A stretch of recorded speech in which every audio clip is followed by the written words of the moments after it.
All right. Yeah, we got part two of the drummers of Frank Zappa. This is actually a well good. I don't really know. I suppose it's not really even an interview. It's more of just a conversation, really. But it is good, and it's yeah, like Zappa being the drummer first, and kind of how much that makes sense. It so makes sense that Zappa would have been the drummer, but I've never put that together. Kind of disappointed in myself that I never twigged, but it makes so much sense from how, especially the drums he writes or composes. But yeah, let's go. And Mel's, right? And he's got that Ralph with a has it, big yeah. ass 22-inch bass drum muffled and stuff with a pillow. And I'm like, oh man, Yeah. that's one of those things that's just okay. Yeah. Cut your wrist or cut your ankle if that's more important. And I have to say, that was really impressive.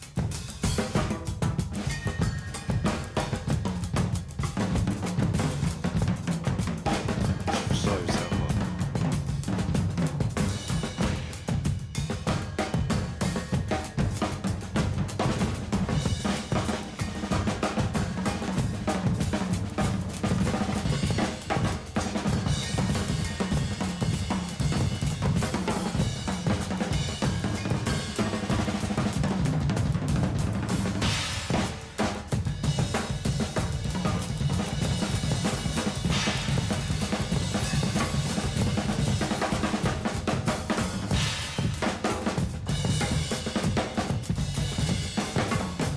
That's so Zappa.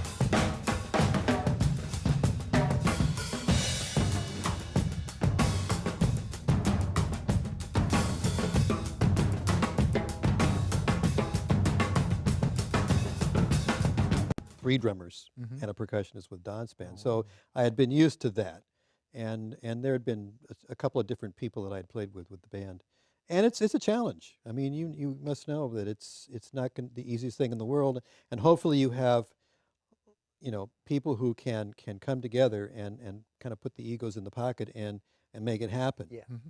And I mean, Chester can say all he wants about what he learned from me, but he has no idea what I Thank learned you. from him Right. in terms of understanding the kind of feel that you get. And I could see where Frank was looking to get a different pocket with the band.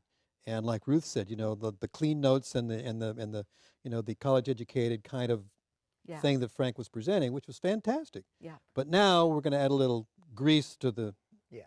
pot, and Yeah, but and I Ralph, think you and Napoleon really did but what do turned that. out, but what was so incredible was that you ended up learning how to do that too. So you sounded, I mean, you were totally overcompetent to play anything that we ever played. You very quickly learned everything that we knew. That's the thing that totally amazed me because I wasn't expecting that. In fact, Chester, let me just tell you the first time I ever laid eyes on you, because this I can't get out of my mind. And it really is an endearing image I have of you that every time I think of, it makes me smile, which is you walked in that slow walk, you walked into the rehearsal hall, just the way I saw you earlier today. I knew it was you before I even looked at your face when I was coming in from the wind and didn't know where I was coming to this place. And you had two drumsticks in your back pocket. And when you walked, the drumsticks kind of went like that. Oh my God. And I was thinking, I was already on stage or on the little platform where we rehearsed, and Ralph had a battery of sticks and all his stuff, and I had my conservatory, display of every possible kind of drumstick, mallet, timpani mallet, whatever, right? Because you got to have that for this, and oh, you got to have that. It really matters. And this guy walks in, one pair of sticks, and sits down, and it's not in a leather bag or anything fancy or hoity-toity. Right, exactly. And you walked in and you sat at this very small, I just thought of it as a very condensed drum set, and you just blasted me. I mean, it was fantastic, really fantastic. So that's the image of you that I have. Wow. Yeah. Did we tour? We didn't tour with your set and my set, or did we? Yeah. Oh, We yeah. did. First tour. First Oh, tour, yeah, 'cause yeah. I wouldn't let the guys break my drums down Uh-huh. because I'd never heard. I didn't know anything about roadies. Right. Don't touch my drums. Yeah. Yeah, we'd Right. get off the set. So after about 3 or 4 nights of finishing the show, I was like, Yeah, You can oh yeah. pack them. You can pack them. The first few gigs, man, it's like, well, I had one of those old fiber flight hardware cases with a snare drum fit in and then the little Yeah. tray on the Case, yeah. top. Yeah. And I knew they fit a certain way, and I was scared that if they didn't put them in the right way, you know, Yeah. what did I had no clue. Just absolutely no But clue. Chester, at a time when everyone was going into the super expanded drum sets with 1,000 cymbals and, this was real power and the smoke machine, I used to think you with your little kit could just make more noise that felt right to me than all that other equipment. That was so bogus. That Wow. was just crapola That's pretty compared to funny. what you could do. Amazing. Yeah, then Frank came in. I guess we just walked in one day, and there were these man. two massive drum Yeah. sets Yeah. Two sitting Yeah. there. He had matching obviously octopus gone to kits. man. That He was dropped his credit card, right? And said, play this. Yeah. Oh, that Frank was, wanted to that take was it to a new amazing, level. man. Yeah. Yeah. So Chester and I right away said, okay, we got to deal with this, right? So the first thing we did was we decided to tune the drum sets about a third apart. So Chester's was higher than mine by about a third. So at least we had a sound that would first of all blend, and then you could tell who was playing what and when, and then it was working out the parts. Sometimes Frank would tell us what to do. Sometimes we'd just work it out. I had a set of cowbells. I think you had a set of Yeah, we cowbells both too, had, right? yeah, like the little cluster thing. Yeah, I mean that was a main feature of the drum set was the Yeah. cowbells. Was it difficult getting used to playing with each other like that? It was for me at first It because was I'd never for done me. it before. It Yeah, was for me yeah. too. Mainly because of the different places we were coming from. Yeah. I think that was Yeah. it. But And the thing is that again, I'm telling Chester, I learned how to get more into where his space was. Mhm. As far as groove is concerned, because I was a college kid. Yeah. Totally academic and learn, Yes. big band and Mechanical. a lot of jazz and bebop and all that sort of thing. And yeah, Don Ellis was an interesting, Hip. Very hip. thing, but Yeah. the joke with Don was, that it's a band that can't swing, because we played nothing but odd meters. The band Oh, can't wow. play in 4/4. Yeah. Right. Well, Wow. No, we it's actually swung. did try to play in 4/4 occasionally, but I mean, I can recall many times in my career where there's been a new learning experience occurring because of the situation I was finding myself in. But then in that, there's something that my dad always said about being a musician is that you should play with anyone, no matter how good or bad you think they are, because even if they're a terrible guitar player, they might know one thing that you don't, and you can go, that's kind of. He's like, so it's always worth playing with people because people approach, like they said, people approach instruments different. I also think as well, Frank, like if you watch Rush talk about their music, and I kind of compare them to bands for their kind of, not for the music, but for the timings and the complex, just how complex both bands are. But Rush kind of self-imposed that on themselves because they said basically if they thought they're going to have to play these songs night in, night out, then they want to kind of always keep it interesting and always push themselves so that there's always a bit in the song that they're worried about getting to and kind of thinking, right, I need to focus for that bit. And so every night you're kept focused because you have to be. It's not a simple band to be in and just doze off and get bored. It's complicated. I wonder if Frank like Rush kind of self-imposed that kind of philosophy on themselves. But I wonder if Frank had that in his head, that if he wants his band to every night be as in tune as they possibly can be, the way to do it is to make it super complex and have all these different things and change it, and so they're always kept on their toes and kind of, yeah. I wonder.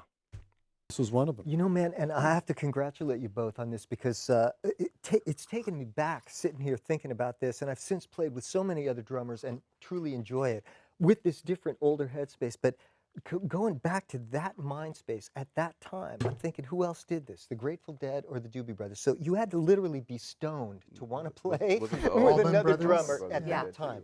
It was Allman just, Brothers? Yeah, Allman Brothers, right. It just was Wasn't a not lot. done. I've seen James Brown with as many as 3 drummers playing Yeah. together, but you know. Yeah, but Yeah, that was. but that's almost for show, But right? now it's so interesting, the threads though. We were talking, you know, before we came out here about how things happened, that whole amazing thing. Funny enough, I hadn't never played, well, before I ended up coming out to LA, you know, for that, I had spent like all of the last semester playing in a lab band that Hank Levy ran at Oh, Towson yeah. State Oh, really? University. Sure. So I was actually familiar with some of the tunes that actually ended up in the Ellis In book Don's and band, stuff. that's Yeah, right. and played some of those tunes, I guess the stuff that he had written. So I guess, and that was all in, I guess, in preparation for coming out, which at the time you don't know. You don't know that. That's But right. I didn't. So I mean, but there had been those little things falling into place. You know, it's amazing how like say how life works. You know. Yeah, a good example of that is I think in the late 90s, I looked in the LA recycler for an Octopad, and some guys just kind of cold on the phone. Yeah, well, here's where I live. Come up 9 o'clock tonight, you know, and it's $200, whatever. So I go up there, I knock on the door, and it's Ralph. Oh, We hadn't seen each other in ages. That's Oh, too man, you know. funny. He was happy that his baby was going to a good home. Oh, you know, God. I was happy to get a deal. Yeah, That is you know, funny. just stuff like that. You just, you know, it's all connected. Wow. Okay, so Ruth, how did you get in the band? Okay. You know, I'm a strange case because No, look, go and I lie was a down now. fan long Go before I on. ever played a note for Frank. One of my Juilliard cronies. In fact, I was an actual drummer for 3 years of my life. An actual drummer with a real drum set. You said makes sense. Yeah. and I wasn't world class like you all. You But- don't know but I how was much good we enough. all love you, okay? You don't know how much we love Well. you. Come on now. Anyway, and so here I was at this conservatory, but I was also playing original music by my very good friend at Juilliard, who was also kind of at the outer fringe of Juilliard life. You know, we were there, it was nice to be there, but we weren't that happy doing just that small sliver of what we were doing. And so he would write this fabulous music, and I was the drummer, and then there were 3 other fellows. In fact, we're all still in touch with each other, so that's very special. But anyway, one day Stephen said to me, "You got to hear these crazy guys down at the Garrick Theater. You're not going to believe it." And I said, "Oh, I got homework, and I got this, and why do I want to go?" No, you have to do this. And he came by and grabbed me and made me go see these guys. And he kept saying to me, they play Stravinsky. They play Holst, you know, music from the planets, which if you know absolutely free, you can hear a little bit of that, right? Dun, dun, dun, dun, dun, dun, dun, dun, dun, dun, dun, dun. And so he was smart because he knew that was a way to sort of hook me. Well, okay. So they play the classics. I'll go. And I walk into this little theater, and actually there were 2 timpani up there on stage and a vibraphone. And I remember thinking, oh, well, okay, there's something I can relate to, fine.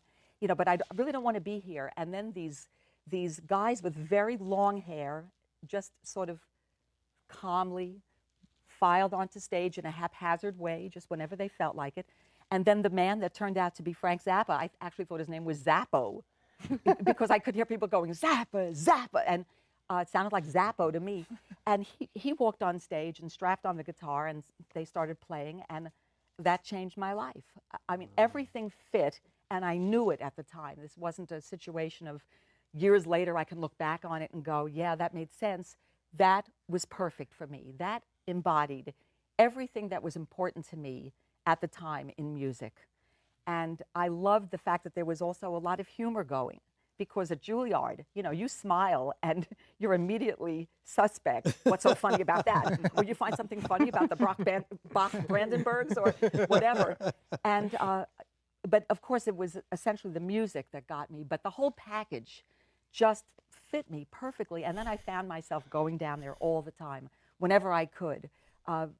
Zappa and the Mothers were in residence there, or residency, I guess is the word, for about 6 months. So over that time, I managed to get there and hear a bunch of concerts, and got to the point where I could begin to really recognize some of the music and begin to develop my favorites. And the one that I remembered most vividly was "Oh No." Do you guys know that? Yeah. Dun, Sure. dun dun dun da da da. And I've for years after that wondered what is it about that song that just gets me, that got me. And I have theories about it, which is not what this, this discussion is about. But I started to be able to know what those notes were. And one night I was there with my boyfriend at the time and my brother and a whole entourage from Long Island, the suburbs, because now I was being the Steven saying, you have to come in and see these guys. And that was the night that Motorhead was talking constantly about fixing cars. Jim Black was playing a very simple drum beat. Frank was sitting over to one side of the stage, just staring at the audience with contempt. And we didn't hear a note of anything important to me, and I was very frustrated by that. So the next time I went, I actually took a piece of paper and wrote, "Dear Mr. Zappo, could you please play?" And I wrote out the thing and stuck it on the music stand that was there on stage. And he did. He played it. And then he started noticing me. There were some nights that very few people were in the audience, so he could really pick out the same familiar faces after a while. And then one day, speaking of Tony Williams and Miles Davis, my brother, who is a fantastic music lover and a really decent bass player and piano player and has perfect pitch and all that stuff and has loved music forever, said to me, "We got to go hear Tony Williams' Lifetime. They're playing at the Bitter End. That's on Bleecker Street, right up the street from the Garrick Theater." It was a hot, sultry summer night. It was very humid. The crowds were out. It was just wall-to-wall people in tie-dye garb and head shops all over the neighborhood.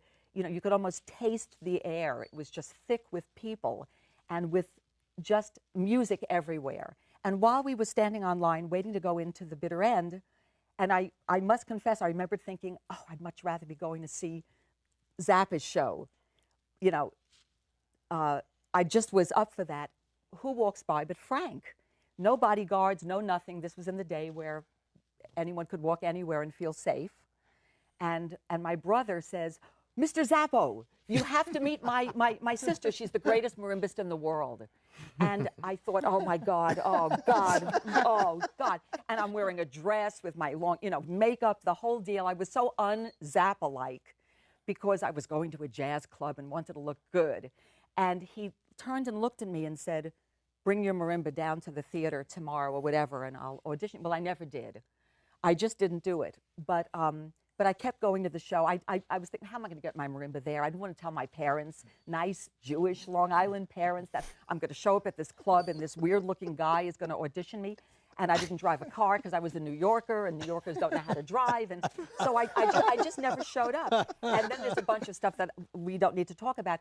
But to finally just cut to the chase, because I'm going on way too long here, I got a phone call a few months later.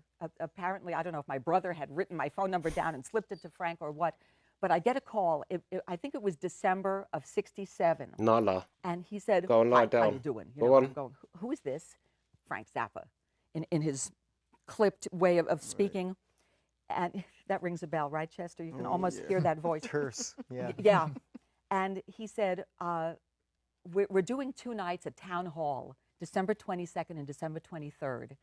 And I'd like you to play on stage. And I went, "With the Mothers?" And he goes, "No, not actually with the Mothers, but we'd like you to be part of an opening act. There'll be a contortionist, a ballet dancer, a juggler, and you." And you. And I said, "Can I bring some of my cronies?" I guess what he remembered was when my brother was spouting off about me, Juilliard, so he must have figured, okay, I can do something. I'm going to music school. I'm not just going to show up and make a complete ass of myself. Though if I had, he would have found a way to use that too, and you know it, right? He would have capitalized on everything and made it work. And so I actually said to him, "What do you want us to do? What kind of music are we going to play?" He said, "Do you know the Freak Out album?" And I'm going, "Do I know the Freak Out album? Only every note." He said, "Maybe you could do a cocktail version of the tunes on Freak Out." And that was right up my alley because, again, my friend Steve, who originally got me to see the Mothers, was and still is, a virtuoso pianist. He's a composer and an orchestrator and a conductor, but oh my God, he could play 1,000 notes, per square foot. he was amazing and do everything by ear. And I got my brother, Terry, you would have loved this, especially when I think about your fabulous video. Oh, God. Because Charlie showed up with a hi-hat and a snare drum and 2 brushes, and that was his kit to just give a little something. And we had a string bass player, an upright bass player come that was also a good friend, and we played through all these tunes. We had never even rehearsed together. But these, you know, this was my family, my best friend, my brother, and his best friend. And we showed up, and I wore, you know, a sort of fancy, clingy sort of a cocktail thing. And they wore little suits, just the way you would expect to see at a wedding or bar mitzvah. Right. And we played, I mean, can you imagine playing that music with a sort of shuffle beat? Oh, fantastic. And you know what? We were great. I bet. We were great. And then he never called me again, and I went, oh, well, I guess that sucked. And a few months later, he called and said, you know, come on down to Apostolic Studio. We're recording an album called Uncle Meat. We want you to be a part of it. Come on down. I said, now? You know, I was going to say, I'm doing homework. It's midnight. You know, I have a life. But you better believe I went. And wow. I had never in my life seen such equipment. I walked in, I saw a million marimbas, vibraphones, xylophones, chimes, everything all over the place. That was my first contact with overdubbing ever. You know, this was a new thing back then. This is 1968, I guess. And that was when I first really met Ian musically, but didn't meet him personally. But I was having to match something he played. And that's a very strange concept if you think about it. You know, in fact, that happened with me and Vinny. I've never met Vinny, but I played with Vinny. I could actually say, yeah, I played with Vinny. One of my high school kids at school said to me, have you ever met Vinny? And I went, well, I just played with him on Malcolm McNabb's album. Meanwhile, I've never met Vinny in my life. And it was like that with Ian Underwood. You know, I'm matching this guy, and I had no idea who he was. So although he was there at Town Hall, everything was sort of a blur, and I didn't really acquaint myself with all of them. I just wanted to do my job and be a fan and just be amazed. I will never forget those experiences. They were like yesterday to me, as trite as that is to say. They're so sharply ingrained in my brain and were so special. And so I guess you could say my audition was a live performance, just like yours, Ralph. Yeah, sure it was. And, Wow. you know, and it kept going that way. I mean, he kept asking me to do things. And then finally, when the instruments were tourable or travelable, I was able to do that. Do you remember going to the Musser Marimba Factory? I was with you, and I was with you. Do you remember to see the first Keelan marimbas as they went off the Where were we the at? machines? We were in Chicago. Chicago? Yeah.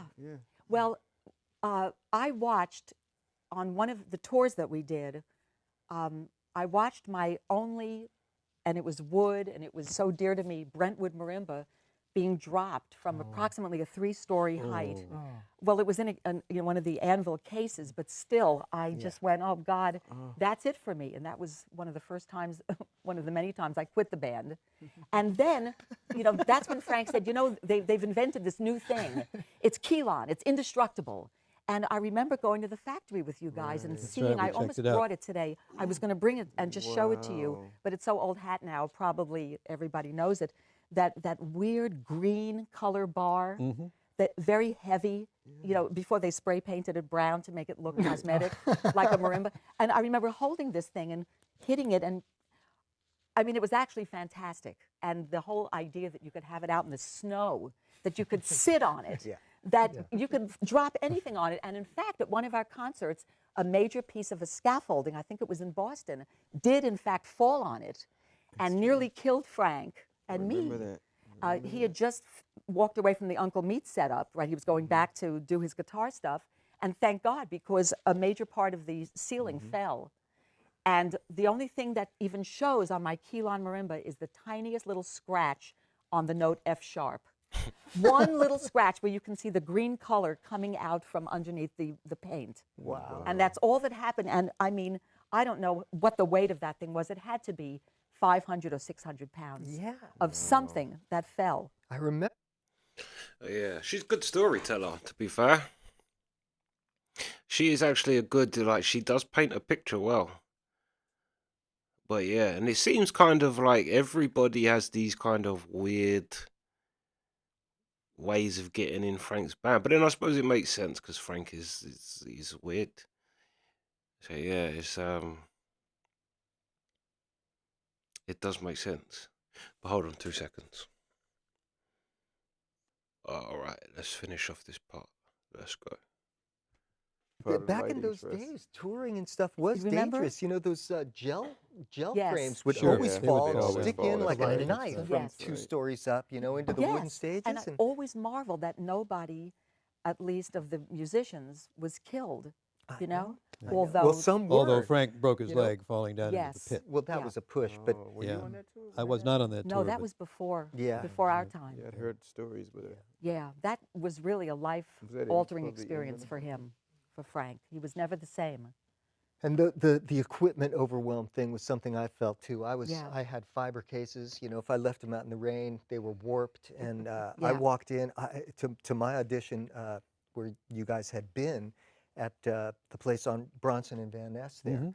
And I had never seen. He had a stage. He had sound and lighting equipment of his own. He had anvil cases. I'd never seen an anvil case. You know. Yeah. Right. And you know, just the most difficult music spread out all over the stage, and you know, two That two must have been octopus so drum. Another world. intimidating. Yeah, That's two octopus different drum world. sets, and Yeah. drummers were failing. One would set up while the other would, you know, would audition, and they were just Oh, nope, God. sorry, Yeah. next, Wow. you know, and yeah, I mean, it was frightening. And so, you know, I said, well, I turned to the other drummers. I said, I'm sure as hell not going to get this gig, you know. So I heard that Weather Report was looking for a drummer, and they said, well, Chester, Frank's drummer, left to join Weather Report. And I'm like, oh no, you know, I mean, this is like even more like, God, that guy who's so great on this record, now he's with my hero band too.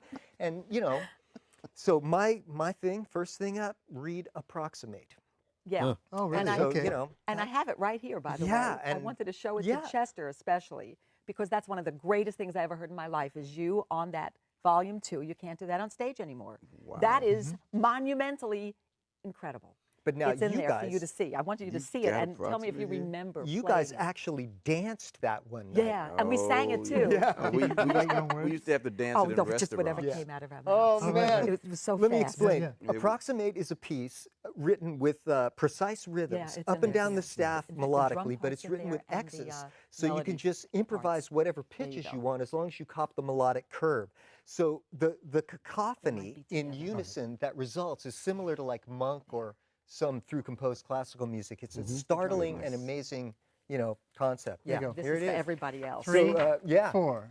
This is impossible. Yeah, all right. But at any rate, yeah, the stories were, you know, I remember getting to the 13 tuplets somewhere along here and going, okay, that's dubba dubba dubba whatever, and explaining to Frank that I understood it, even though I couldn't sight read it at tempo, but at least I understood the curve of what he wanted. Wow. Right. And that was enough for him to Right. say, okay, as long as you understand Yeah, it, yeah. he sort of let it, you know, Yeah, my he reading had faith chops that slip you by. could about get it that? together. Yeah. Which And then, you you know, did. we played in 19 with Duke soloing. We played, he asked me to memorize forts, you know. man. Oh, yeah. So here, it's a series of 5s, and then there's a Yeah. 9 and a 10 and an 11 or something, Yeah, and it comes yeah. back to 1. So I did the best I could at that. And then he goes, okay, I just want to hear you play a blues shuffle, see what your feel's like. So we just, you know, swang a bit, Yeah. and he says, I want to hear you again after I hear the rest of these guys. You sound good. Yeah. He turns to Perellis. Perellis turns to the other 25 drummers who start shaking their heads, and Perellis turns around and goes, that's it, Terry. Or that's it, Frank. Nobody else wants to audition after Terry. So Frank turns to me and Oh, goes, wow. looks like you got the gig if you want it. Wow. And I just said, are you sure I can do this? You know, the same words that when he told me, I think it's time for you to go off and do your own thing, leave the band. I said, are you sure I can do this? You know? So, yeah, what an amazing, and then that night, you know, took me down to Westlake and played me this new material and Gregory Peccary, and just, I Yeah, was just, yeah. oh my God. Which is actually old material. I know. That new material is very old. I know. I Yeah. know.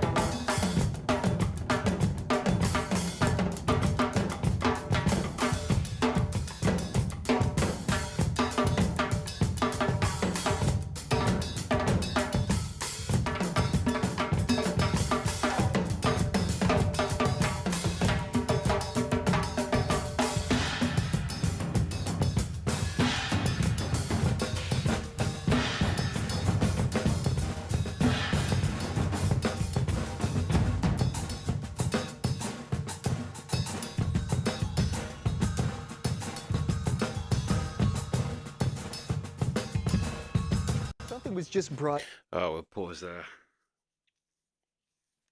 Yeah, I mean, I can't even understand half. They might as well be speaking a foreign language sometimes.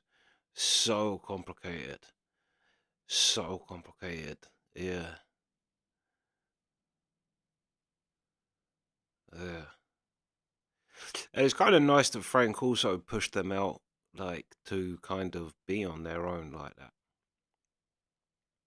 And kind of, yeah, saying you can do this on your own type of thing. You don't need me and you don't need the band. You can say, yeah, that's quite good, really, that he kind of did that and had that he didn't want to keep people and hold them back, maybe in his head. But yeah, yeah. Anyway, that's the reaction. Sweet.